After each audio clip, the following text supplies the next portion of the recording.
Au nom du Père et du Fils et du Saint-Esprit, ainsi soit-il. Les ouvriers avaient semé le jour le bon grain, et voici qu'ils voient, dans ce champ où ils avaient semé le bon grain, voici qu'ils voient de l'ivraie. Ils demandent au maître, comment se fait-il? Pousse l'ivraie, cette mauvaise herbe? C'est l'ennemi, leur a-t-il répondu, c'est l'ennemi qui est venu semer dans la nuit. L'ennemi qui est venu semer l'ivraie, la zizanie, pendant la nuit. Alors, les questions, voulez-vous que nous allions arracher cette mauvaise herbe? Non, laissez-la pousser parce que si vous l'arrachez maintenant, vous risquerez d'arracher aussi le bon grain. Voici dans ce royaume des cieux, où le bon grain et l'ivraie sont quasiment mêlés. Mais il nous faut être très attentifs, parce que les bons ouvriers, eux, ne sèment pas de l'ivraie. Les bons ouvriers sont les bons ouvriers. Ce ne sont pas les ouvriers du diable, du diviseur. Ce sont les bons ouvriers.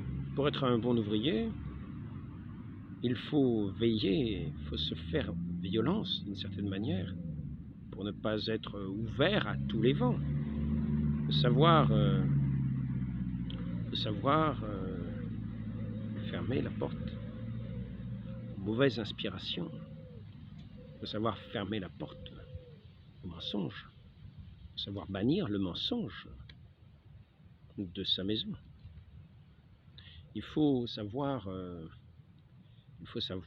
en soi-même reconnaître ce qui a pu pénétrer en nous comme étant mauvais, de façon à le remettre à la main de cet ouvrier qui, comme un ange, vient arracher ce mauvais grain qui a pu être semé en nous par inadvertance.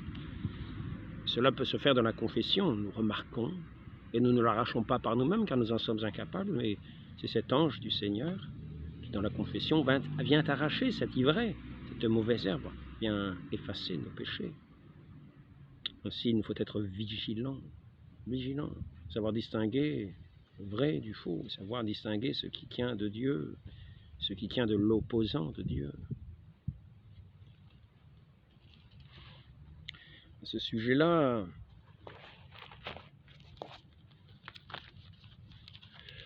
nous avons quelques repères.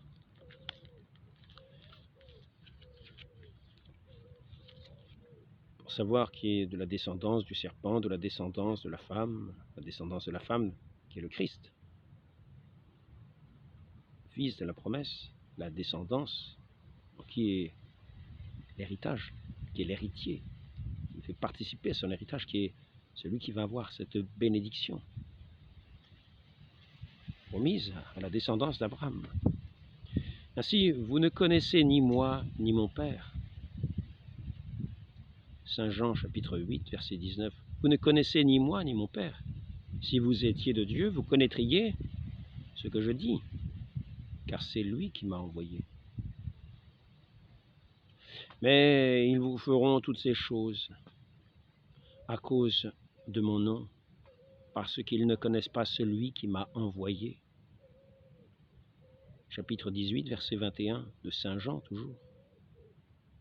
Ils m'ont haï, ils vous haïront. Ils vous tueront en croyant servir Dieu. Et qu'est-ce que nous voyons quand nous ouvrons ce livre de l'islam, par excellence, le Coran? Là, c'est juste un livre qui parle de l'islam, sacrée violence, texte fondateur, Malek Sabali. Donc, je vais vous lire quelques petits passages, non pas de ce livre, mais de passages que j'ai écrits, de quelqu'un qui fait des vidéos sur certaines références de l'islam.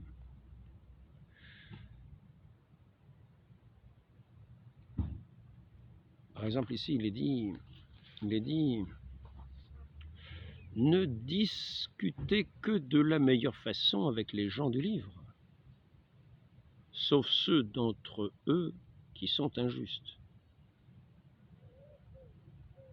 Nous croyons en ce qu'on a fait descendre vers nous et en ce qu'on a fait descendre vers vous, tandis que notre Dieu et votre Dieu est le même.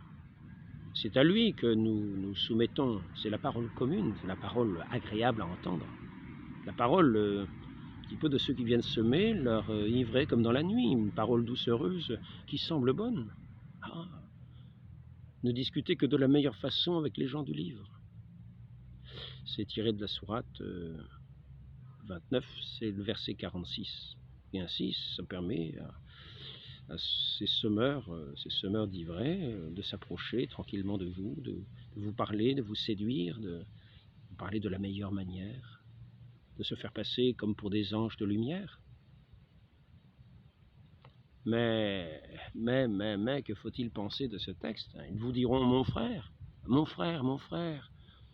ne discutez que de la meilleure façon avec les gens du livre, vous diront-ils. Ah ben oui, c'est nous les gens du livre.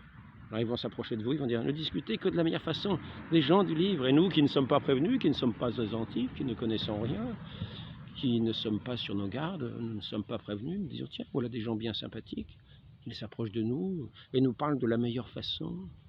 En nous disant que nous avons le même Dieu, ce sont quasiment des frères, ils nous appellent frères, quels gens sympathiques, mais venez donc, mais venez chez nous, mais venez en masse, vous êtes vraiment aimables, vous avez la douceur à la bouche. Le problème c'est que dans la sourate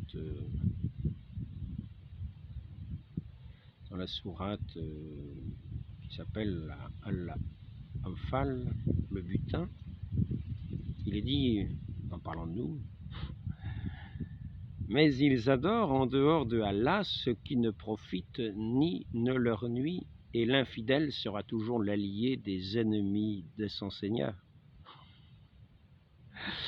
Donc l'infidèle que nous sommes, parce que c'est de nous qu'il s'agit, des chrétiens, donc l'infidèle sera toujours l'allié des ennemis de son Seigneur. Et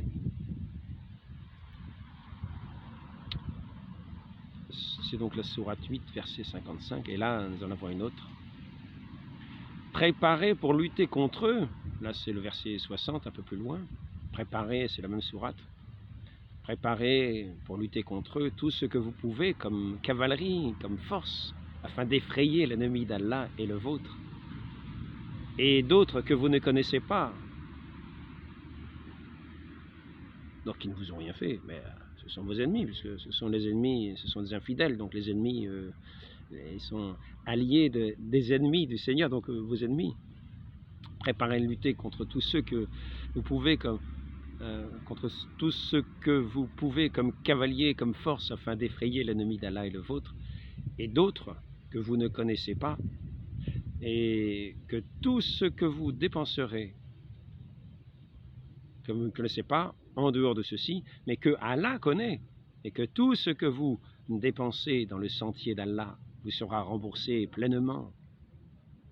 Vous ne serez point lésés, par exemple avec les houris, vous savez, ces vierges promises au paradis, les bons musulmans qui vont aller au ciel dans ce paradis musulman, avec les houris, les vierges qui leur sont promises. Non seulement les houris, est-il dit, mais avec les serviteurs enfants des esclaves gamins. Étrange, étrange. Peut-être y a-t-il des interprétations qui ne laissent pas supposer ce que l'esprit peut se mettre à penser en lisant ces phrases. Vous ne serez point lésés, par exemple, avec les houris et des serviteurs enfants, des esclaves gamins. Étrange, étrange.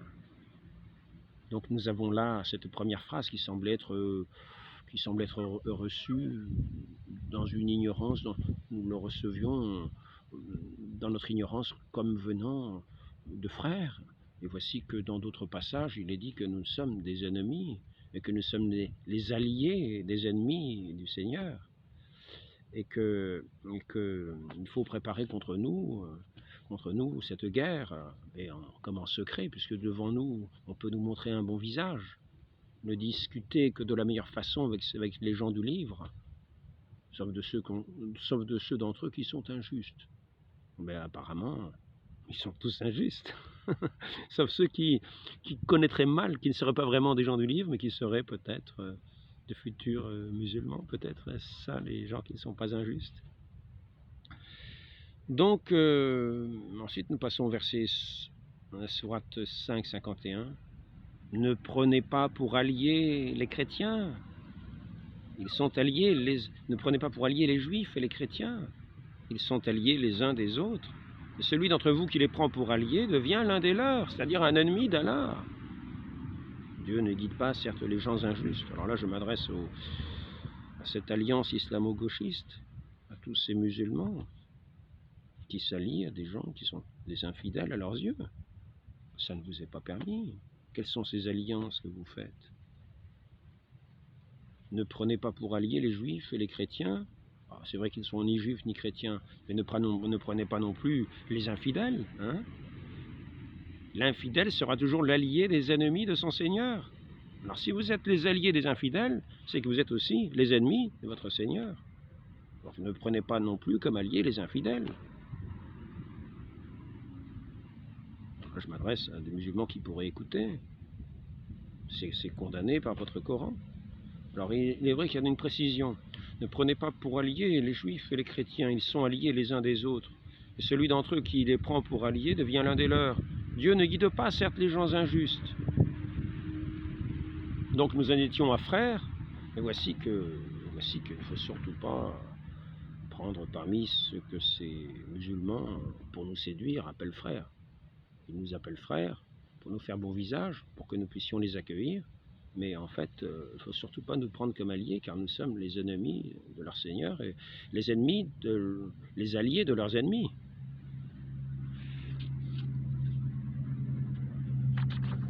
Et finalement, nous en arrivons ici. Nous en arrivons ici au sujet de cette phrase. Ne discutez que de la meilleure façon avec les gens du livre. Ah oui, d'accord, donc on va faire le dialogue. On va faire un dialogue de la meilleure façon, de la façon la plus agréable. Mais voici ce que dit un savant de l'islam, Ibn Kathir, sur ce verset, ne discutez que de la meilleure façon avec les gens du livre. Il dit, Qatada et d'autres exégètes disent que ce verset a été abrogé par le verset dit l'épée, le verset du sabre. Donc en fait, ce verset-là ne vaut rien. Mais ça dépend peut-être des situations. Peut-être quand on est en situation d'infériorité, ce verset-là vaut quelque chose. C'est-à-dire qu'on s'approche au pays comme cela, un petit peu les mains dans les poches. Bonjour, bonjour. Oh, quel beau temps. Ah oui, c'est vrai. Ne discutez que de la meilleure façon avec les gens du livre. Nous sommes dans un pays où il y a les gens du livre. Alors, comment allez-vous? Ah, bah, dis donc, nous avons le même Dieu. Hein? Nous avons le même Dieu. C'est pas beau, ça? Eh oui. Et voici donc que quand les temps deviennent plus favorables, quand on commence à avoir à mener toute la Smala avec soi. Bon, la Smala, c'était une espèce de ville itinérante. Hein? Du temps de Abdelkader, quand le général Bugeaud est allé en Algérie, il y avait cette espèce de ville immense, 40 000 personnes, qui se déplaçaient comme ça, ou dans les déserts, ou dans les endroits, différents endroits. Il a fallu un certain temps pour trouver la Smala d'Abdelkader. 40 000 personnes, c'est le duc d'Aumale qui a, avec 300 ou 400 cavaliers, a foncé dessus, a dispersé toute la Smala. Incroyable courage que ces gens-là avaient quand même. Ils ont mis en déroute complète. Il y a eu des et ça a été reproché ensuite à Abdelkader de voir le carnage qui a été fait par ces quelques soldats français qui sont arrivés au milieu de cette Smala qu'ils avaient trouvée. Ils ne l'ont pas laissé échapper. Ils ont foncé dessus. Je dois dire qu'ils avaient de la vaillance et de la foi peut-être. Donc, je pense que, j'espère que le courage français n'a pas abandonné les bras. Il en a peut-être besoin un jour. Donc ici, ne discutez que de la meilleure façon avec les gens du livre. Ça se transforme avec ce savant Ibn Kathir, Qatada dit, et d'autres exégètes disent que ce verset a été abrogé par le verset dit de l'épée, Autrement dit, c'est le suivant. Quand ils sont en situation plutôt de majorité, que tout le monde est arrivé, la smala avec. Autrement dit, on le change par après que les mois sacrés expirent. Tuez les associateurs partout que vous les trouviez, capturez-les, assiégez-les et guidez-les dans des embuscades. Et si ensuite ils se repentent et accomplissent la salade et acquittent la saccate, je ne parle pas bien, moi, je n'ai pas l'accent. Alors laissez-leur la voie libre, car Allah est pardonneur et miséricordieux. C'est-à-dire que tous ceux qui ne sont pas tués, parce qu'on ne va pas imaginer que ceux qui sont tués se repentent ensuite. Non. Ceux qui sont tués, ils sont tués. Mais s'il y en a qui se repentent, parce qu'il ne faut pas faire de prisonniers tant que les autres peuvent avoir l'avantage. C'est marqué dedans, marqué ailleurs. Il ne faut pas faire de prisonniers. Un prophète... Donc là, nous en étions, la sourate de l'épée, c'est 9.5. En dehors des mois sacrés, après que les mois sacrés expirent, tuer les associateurs, par exemple les chrétiens, partout que vous les trouviez. Alors, sourate 29, 46, ne discutez que de la meilleure façon avec les gens du livre, sauf ceux d'entre eux qui sont injustes. Donc on peut être de la pire hypocrisie en fait. Vous faites un visage souriant quand vous arrivez dans un pays, on vous accueille aimablement, parce qu'on ne vous connaît pas. Puis vous avez votre plan en tête, puis vous faites venir vos amis. Puis au bout d'un moment, livré et semé dans le champ où il y avait le bon grain. Livré et semé. Ça fait la zizanie. Qu'est-ce qui se passe? Il faudra qu'à un moment, les anges trient. Alors, il ne nous est pas dit de l'arracher, mais à un moment donné, l'ivraie risque d'étouffer le bon grain. Prenons-y garde. Donc ici, nous voyons maintenant que nous entrons dans ce qui s'appelle tout simplement,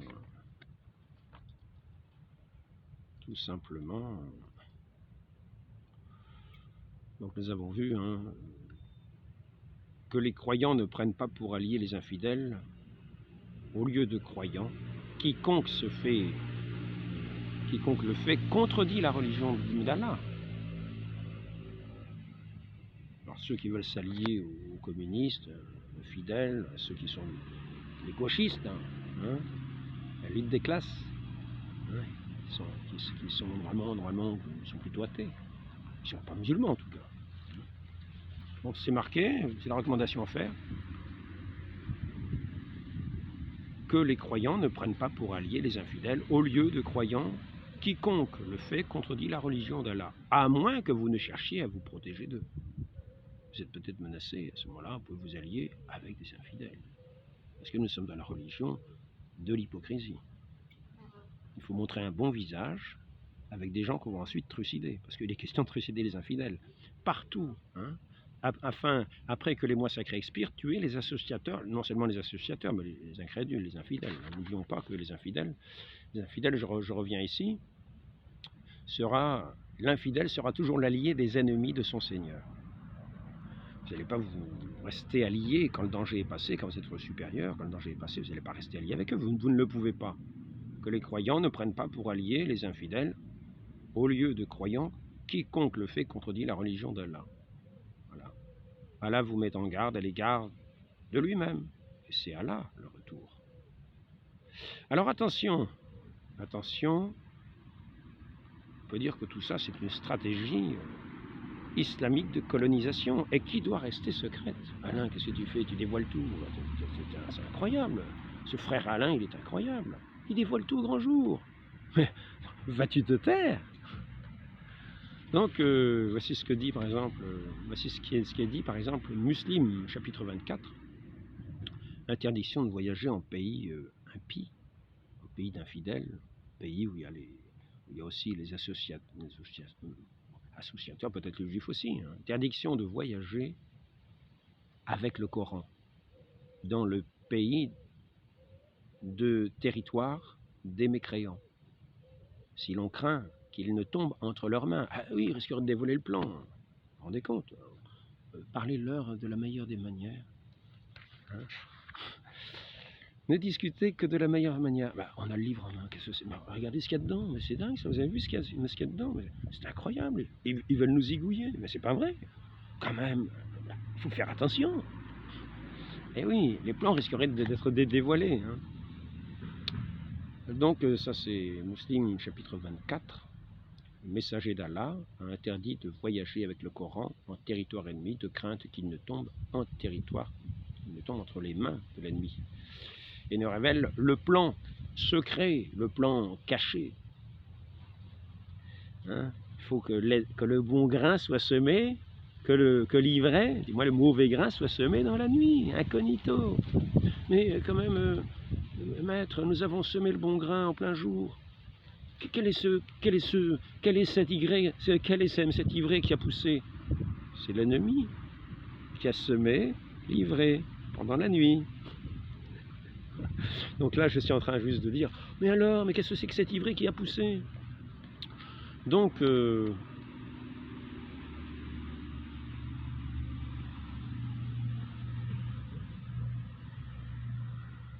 Allah par vos mains, hein, là nous en sommes au verset 14, alors c'est quelle sourate? C'est peut-être la sourate 9. Allah par vos mains les châtiera, vous en serez, en gros, vous en serez content, quoi. Parce que vous allez faire l'œuvre de Allah, hein, en exterminant les mécréants, hein, et puis ça vous donnera de la joie, quoi. Ça vous donnera de la joie, c'est fantastique, hein. On massacre les gens et on en a de la joie, quoi. Tac, tac, tac, c'est extraordinaire quand même. C'est un livre vraiment. On ne peut pas dire que ce soit l'évangile. Hein. Non, c'est pas l'évangile. Mais c'est quand même le Coran, quoi. Donc là, les associateurs ne sont qu'impureté. Et oui, c'est normal. C'est pour cela qu'il faut châtier tous ces gens-là. Et c'est Dieu qui les châtie par vos mains. Qu'Allah les anéantisse. Voilà, nous avons la sourate 9, verset 30. Alors, qu'est-ce qu'on en était déjà? On était frère, frère, frère, frère. Ne discutez que de la meilleure manière avec les gens du livre. Frère. Nous croyons en ce qu'on a fait descendre vers nous et vers vous, frère. Et vers vous. Tandis que notre Dieu et votre Dieu est le même. C'est à lui que nous nous soumettons. Ah, nous sommes frères. Alors donc ici il est dit, là ce n'est pas la même sourate, l'autre c'était la sourate 29-46 et maintenant on change de sourate. Il y a de temps en temps des abrogations, ça dépend de la situation. Des sourates qui sont bonnes dans certaines situations, pas du tout. Bizarrement on change de sourate. Donc sourate 9 verset 30, qu'Allah les anéantisse. Alors comment il les anéantit? C'est marqué au verset 14. Allah par vos mains les châtiera, par vos mains. Oui. Allez, non. Il faut bien aiguiser. Hein. Il faut bien aiguiser. Sinon ça marche pas. Hein. Vous vous en réjouirez en gros, c'est ça. Donc le plan est simple. Hein. Le vivre ensemble. Vivre ensemble. Nous avons le même Dieu. Hein, aux gens du livre. Je parle avec vous très agréablement, de la meilleure manière. Oh, quand même, vous n'allez pas nous critiquer. Frère Alain, vous ne parlez pas, vous n'êtes pas, je pense que vous n'êtes pas un esprit juste, je ne veux plus parler avec vous. Hein. Alors ici, ceux dont il a fait des singes et des porcs.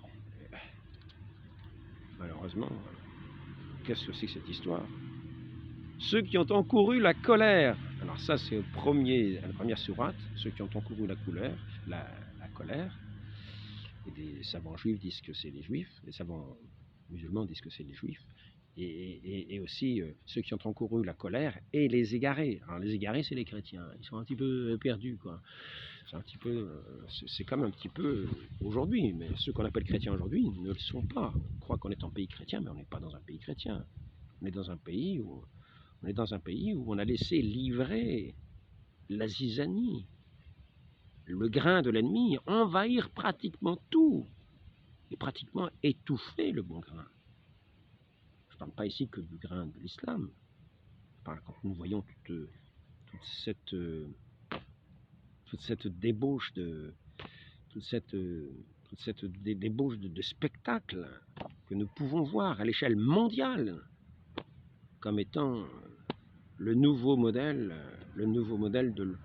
de la vertu, le nouveau modèle de la justice, le nouveau modèle de la bonne manière de vivre. Là, je reviens un petit peu à ce qui a été fait assez récemment avec cette ouverture des Jeux Olympiques. Nous avons vu une débauche incroyable.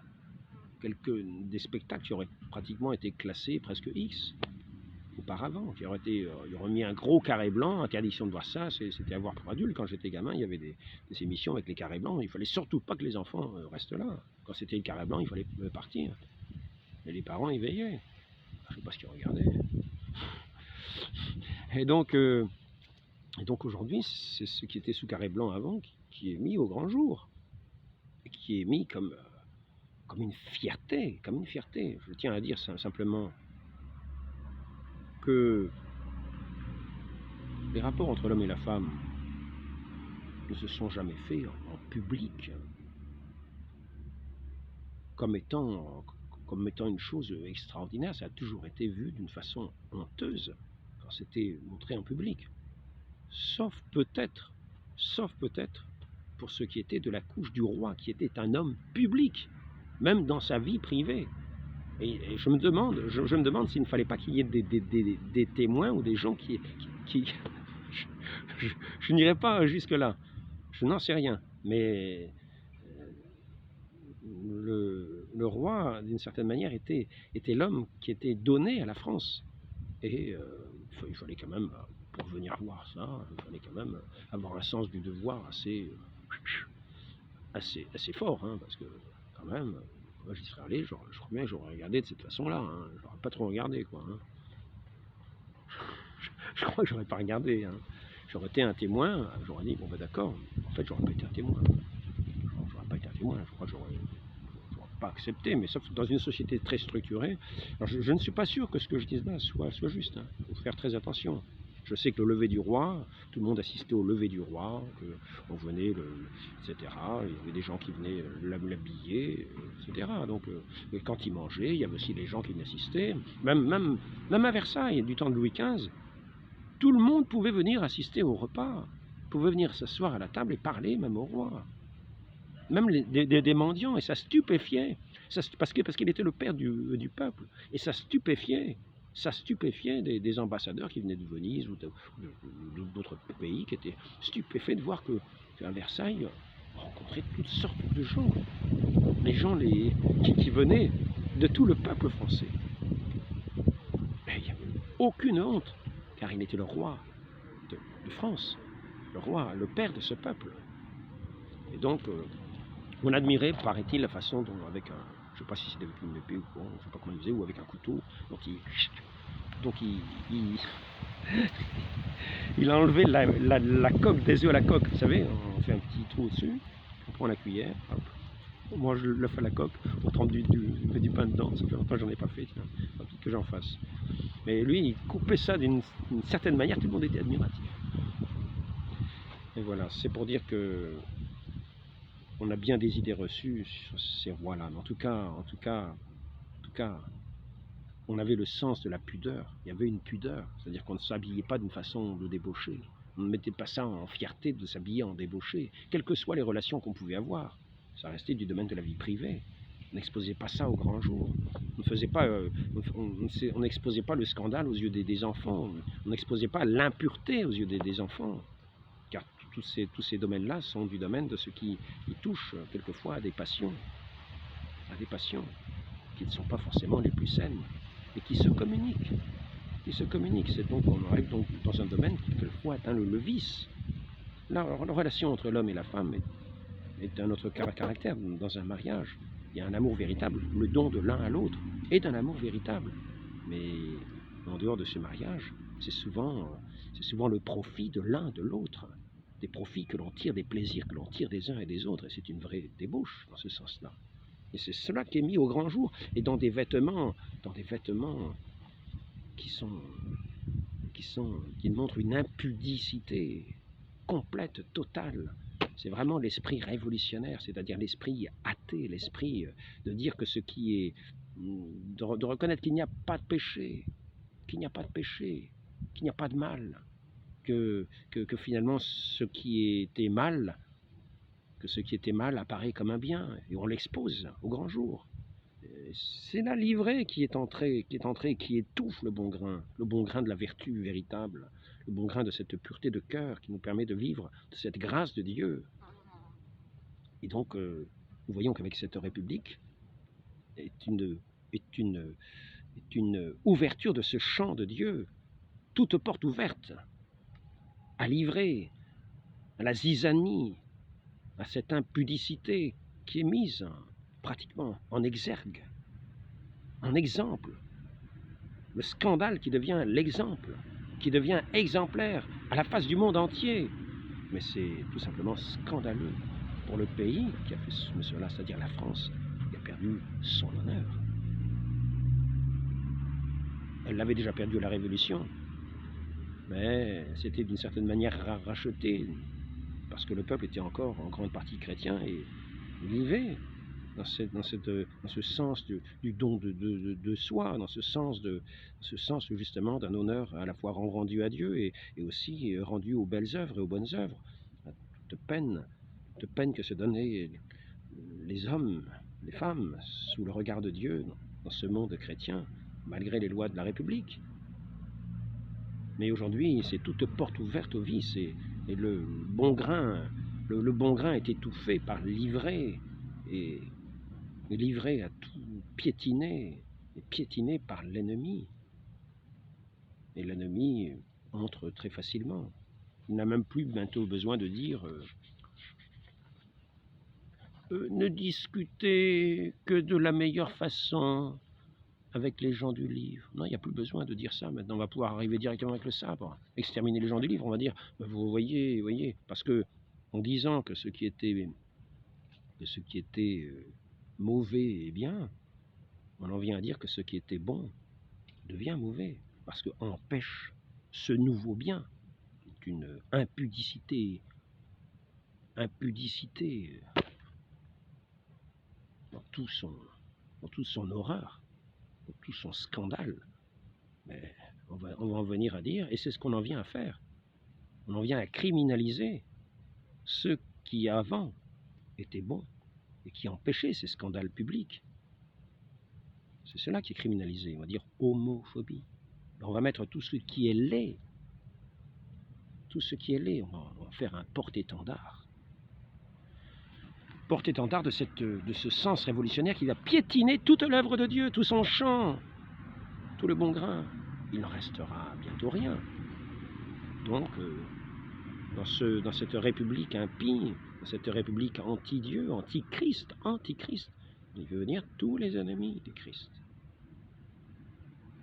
Et les pauvres chrétiens n'ont plus le sens de veiller, n'ont plus la connaissance, n'ont plus le sens de certains repères, et sont eux aussi comme un moulin avec des portes ouvertes, un moulin ouvert à tout vent.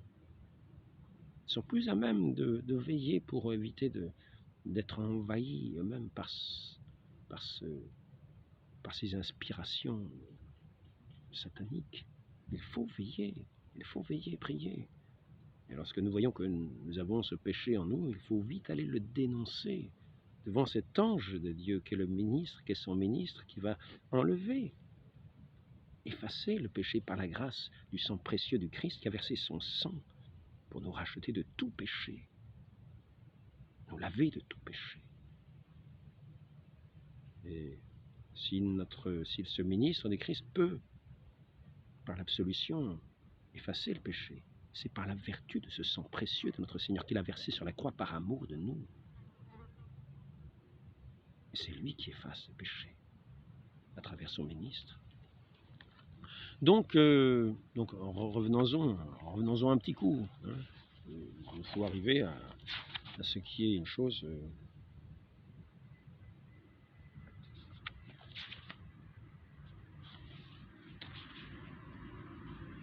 Nous continuons un petit peu les lectures. ceux dont il a fait des singes et des porcs. Alors là, nous en arrivons où? Le chemin de ceux que tu as comblés de faveur, ceux qui ont encouru la colère, les juifs, et les égarés, etc., les chrétiens, Ibn Hatim et Abiki Dar rapportent. J'interrogeais le messager sur ce qui étaient les égarés et ceux qui attiraient la colère.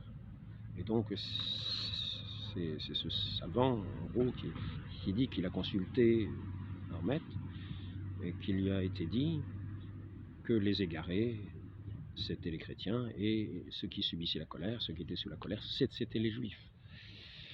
Donc, pour vous informer de ce qu'il y a de pire, en fait, de rétribution auprès de Allah, celui que Allah a maudit et qui encourt sa colère. Donc nous avons vu que c'était les juifs qui encouraient la colère.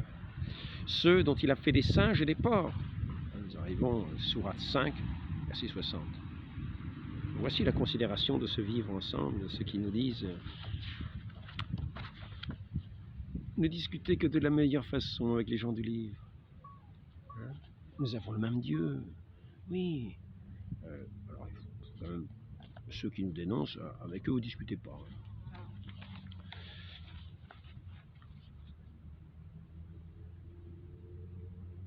Les juifs et les chrétiens de toutes les juifs et les chrétiens de toutes les créatures sont les pires des créatures. Là, c'est la sourate 98, verset 6. Et dans un autre endroit, nous avons droit aussi au titre de chien, sourate 7, 176, semblable à un chien qui allait. Tel est l'exemple de ceux qui traitent de mensonges de signes. Donc nous avons droit à toutes ces injures, tous ces adjectifs, ce ne sont pas des objectifs, toutes ces dénominations les plus aimables, les plus agréables. Ne discutez que de la meilleure façon avec les gens du livre. Nous avons droit à toutes ces épithètes, à toutes ces... Le prophète ne devrait pas faire de prisonniers avant d'avoir prévalu, c'est-à-dire avoir mis les mécréants hors d'état de nuire. Bon, il est dit aussi qu'il faut les haïr. Il y a une inimitié complète, entre et la haine. J'aimerais bien savoir où j'ai mis ça, parce que ça aurait été bien d'avoir la référence. Il y a une inimitié, il y a la haine entre les musulmans et les autres. Donc, comment est-ce qu'on reconnaît maintenant? Ils m'ont haï, ils vous haïront, ils vous tueront en croyant servir Dieu. Ils vous tueront en croyant servir Dieu. Qui parle, là, il ne s'agit plus du Coran, là, c'est notre Seigneur Jésus-Christ qui parle à ses disciples. Dans le chapitre 16, verset 2 de l'Évangile selon saint Jean. Ils m'ont haï, ils vous haïront. Ils vous tueront en croyant servir Dieu. Et ils vous feront toutes ces choses à cause de mon nom, parce qu'ils ne connaissent pas celui qui m'a envoyé. Chapitre 18 de saint Jean. Ils agiront ainsi parce qu'ils n'ont connu ni le Père, ni moi. Chapitre 16 toujours. Vous ne connaissez ni moi ni mon Père. Si vous étiez de Dieu, vous connaîtriez ce que je dis, car c'est lui qui m'a envoyé. Saint Jean chapitre 8, verset 19. Donc voici ce que nous dit l'Église, qui est ce champ de Dieu, pour cultiver le bon grain. Voici ce que l'Église nous dit, au sujet de ce champ de Dieu, ce rapport que nous avons à avoir avec ceux qui viennent sous différentes couleurs. Quand je dis couleurs, je ne parle pas de race, mais sous différentes tendances, idéologies. Les relations de l'Église avec les musulmans, le dessein du salut enveloppe également ceux qui reconnaissent le Créateur. Parce que le dessein de salut englobe tous les hommes. Notre Seigneur est venu pour tous les hommes. Qu'on le comprenne bien. Donc il englobe aussi les musulmans. Le dessein de salut englobe également ceux qui reconnaissent le Créateur. En tout premier lieu, les musulmans qui disent professer la foi d'Abraham. Ils disent professer la foi d'Abraham. Mais ils ne la professent pas. Car l'héritier, celui qui est béni, la descendance d'Abraham, comme nous le dit saint Paul, c'est le Christ. Et ceux qui sont attachés au Christ, au Fils unique de Dieu, le Verbe éternel, qui s'est incarné, qui s'est fait homme, qui a donné sa vie en rançon pour la multitude, pour tous les hommes. Et tous ne seront pas sauvés. Ceux qui le combattent, s'ils meurent dans cette inimitié de leur Dieu, n'auront pas ce salut. En tout premier lieu, les musulmans qui disent professer la foi d'Abraham adorent avec nous le Dieu unique, miséricordieux, juge des hommes au dernier jour. Donc ici, ils adorent avec nous, est-il dit. Il est dit, là c'est N.A., Nostra Aetate, chapitre 3. Et Nostra Aetate, chapitre 3 toujours. Si donc l'Église regarde avec estime les musulmans qui adorent le Dieu un, elle ne le fait qu'à l'imitation de Jésus, reconnaissant le bien qu'il peut y avoir même dans les hérétiques, ce qui ne doit pas nous empêcher de leur dire avec lui, vous adorez ce que vous ne connaissez pas. Nous adorons ce que nous connaissons, celui que nous connaissons. Voici ce qu'il est dit, donc, voici ce que l'Église nous enseigne comme attitude à avoir. Mais quand il est dit cette phrase, nous adorons ce que nous connaissons, il faut savoir que la vie éternelle, je l'ai dit à de multiples reprises, c'est de connaître. La vie éternelle consiste à vous connaître, vous, Dieu, le Père, et celui que vous avez envoyé, Jésus-Christ. Jésus, le Christ, à le connaître. La vie éternelle consiste à le connaître. Il ne s'agit pas d'adorer celui qu'on ne connaît pas. Il s'agit d'adorer celui que l'on connaît. Et la vie éternelle consiste à le connaître. C'est-à-dire non pas le rejeter, mais le connaître. Distinguons donc bien entre ce qui est du bon grain et de l'ivraie. Et faisons bien attention que si ce dessein de Dieu s'adresse à tous les hommes, sachons que nous avons bien des ennemis parmi ceux à qui le dessein de salut de Dieu est adressé, restent des ennemis et le resteront peut-être toujours. Peut-être parmi ces ennemis, certains entendront cette parole du Christ qui leur donnera cette connaissance de Dieu, cette connaissance du Fils. Mais à ce moment-là, ils entreront effectivement dans la vie éternelle, par la foi dans le Fils.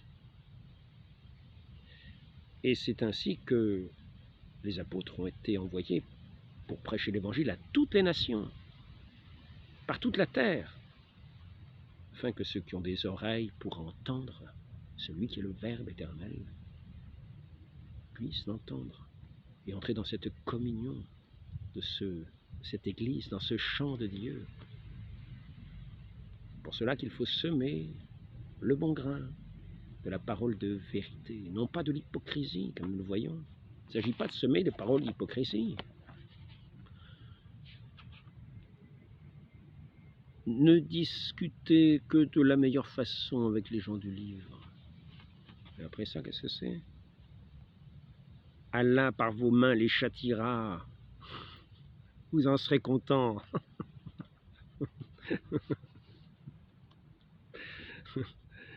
Que Allah les anéantisse. Alors il y a un autre passage ici que je n'ai pas vu, je vais le reprendre. Il n'y a pas, c'est ce que dit encore le Concile Vatican II, dans ce que nous devons attendre de Dieu comme parole. Il nous dit que nous n'avons rien à attendre de nouveau comme révélation. Après le Christ, il n'y a pas d'autre révélation. Il n'y a plus à attendre de nouvelles révélations. Il n'y a plus à attendre de nouvelles révélations. Voilà ce que nous dit Vatican II. Et donc, sachons que ceux qui disent qu'il y a eu une révélation après la venue de notre Seigneur Jésus-Christ sont dans l'erreur. Ils s'aiment livrer. Il faut être vigilant. Maintenant, quand nous avons vu le statut du dhimmi réservé à tous ceux qui ne sont pas musulmans dans ce monde de l'islam, le statut du dhimmi, quand nous avons vu ce que c'était, ils devaient marcher en vêtements grossiers, ne plus du tout manifester leur foi, ne plus allumer de cierges, les églises pouvaient leur être prises s'il n'y avait plus beaucoup de chrétiens, parce que rien ne leur appartient en fait. Ils devaient marcher dans des petites rues, ou bien alors avec une cloche, ne pas être avec une barbe, avoir les cheveux courts, etc. Avoir des mules, ne jamais avoir de chevaux, des harnachements minables, ou pas d'harnachement du tout. Bon, c'est la sous-classe, c'est la sous-classe. Imaginez maintenant un policier, une espèce de dhimmi qui ne se connaît pas encore, qui vient demander l'identité comme ça à un brave musulman. Quelle offense! Quelle offense! Mais c'est... Comment ça s'appelle ça, le truc au faciès? Je ne sais plus comment est-ce qu'on dit. Hein? Contrôle au faciès. Mais oui, on peut comprendre que ces gens-là qui viennent de ce monde, de cette culture, ils sont placés supérieurement. Ce sont les élus devant ce qui n'est qu'impureté. Comment ce policier qui n'est qu'une impureté vient oser me demander, me faire un contrôle? C'est une offense incroyable. Il ne devrait même pas me regarder, il devrait passer dans une rue à côté, dans un habit de gueux. Et il est là à me demander mon papier, me contrôler, moi, musulman, et lui, un païen comme ça. Vous vous rendez compte? Le travail culturel que cela fait. On peut comprendre des scandales, que cela peut faire dans la tête d'un bon nombre de gens qui sont plongés dans cette culture de ce prophète qui n'en est pas un, de ce prophète qui est venu semer son ivraie dans ce champ de Dieu, après l'incarnation duquel il n'y a plus eu de révélation, il est la plénitude de la parole du Père. Qui le voit le Père.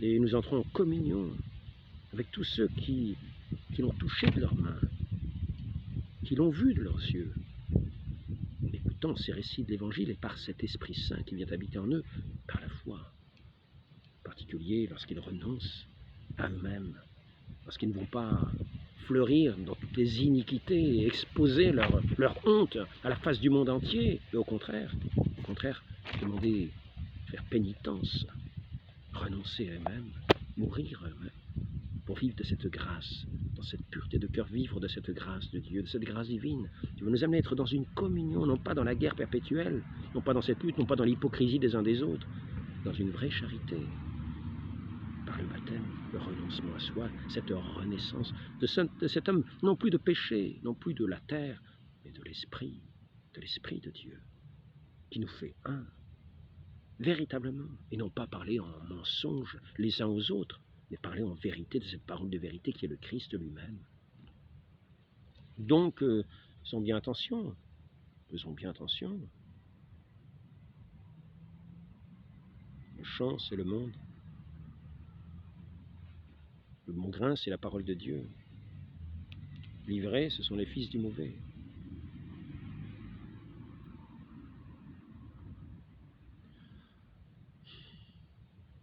Écoutons ces deux voix de l'Église, même si les voix sont souvent faibles, et si les hommes sont souvent lâches pour témoigner de cette foi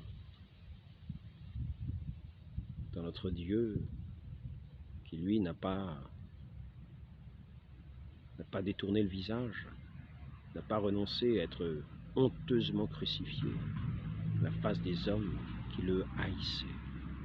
Et qui nous prévient, j'ai été haï, on m'a haï, on vous haïra, on m'a persécuté, on vous tuera, en croyant servir Dieu. Donc, chrétiens, il nous faut nous faire violence. Il nous faut nous faire violence. Si nous ne faisons pas violence, si nous vivons mollement, ne croyons pas que nous serons exempts de voir en nous fleurir toutes ces fleurs du mal, toutes ces fleurs malodoriférantes du péché. que nous exposerons dans notre vie, nous serons incapables de la moindre vertu, nous n'aurons aucune force. Il faut nous faire violence, faire pénitence. Si vous ne faites pénitence, vous périrez tous en peu. Montrons la vertu, non pas la lâcheté, la mollesse. Simplement cet esprit de gourmandise de tous les plaisirs du monde étalé au grand jour, qui est un affaissement de tout ce qui est de l'esprit de Dieu, de tout ce qui est de l'esprit véritablement, de tout ce qui fait la grandeur de l'homme, de tout ce qui le fait élever dans sa raison dessus de la création, pour régir et non pas pour être englouti dans cette création, comme anéanti. Entrons dans cette connaissance de notre Dieu, vivons de lui. Ne lui crachons pas à la figure comme ont fait tous ceux qui passaient sur son chemin de croix, qui le voyaient passer, qui l'injuriaient, qui l'insultaient.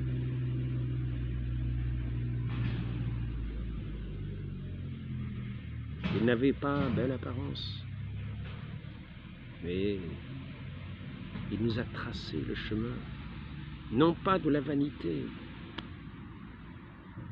mais de l'amour véritable, de la vie éternelle. Ce qui éclatera en chant de louange éternelle dans le ciel. Et tout ce que nous aurons vécu ici-bas de difficile, toutes nos luttes, tous nos combats, seront peu de choses devant cette gloire qui se manifestera devant nos yeux. Non pas ces houris, non pas ces enfants esclaves, ou je ne sais trop quoi, en récompense. Quelle horreur! Nous entrerons dans cette gloire véritable, dans cet amour pur de Dieu, qui est la plénitude de toutes choses.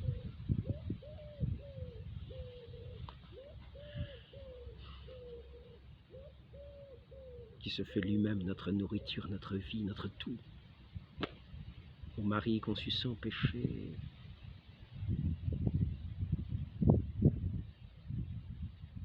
donnez-nous ce don d'humilité, ce don de douceur, cette pudeur, l'amour des vertus. Travailler à ce redressement de ce pays qui a été votre témoin, ce flambeau de la terre, en annonçant partout votre évangile par ces missionnaires. Lorsque ces rois ont respecté vos lois et les ont fait rayonner par le monde dans le respect des peuples. Cet amour qui remplit le cœur des hommes, qui est pour tous les hommes. Donnez-nous la prudence aussi, de savoir veiller, de ne pas cultiver un champ d'ivrée, mais d'être attentif à cette parole de Dieu, qui est ce bon grain qui doit fructifier dans nos âmes, dans nos cœurs, pour la vie éternelle, ainsi soit-il. Au nom du Père et du Fils et du Saint-Esprit, ainsi soit-il.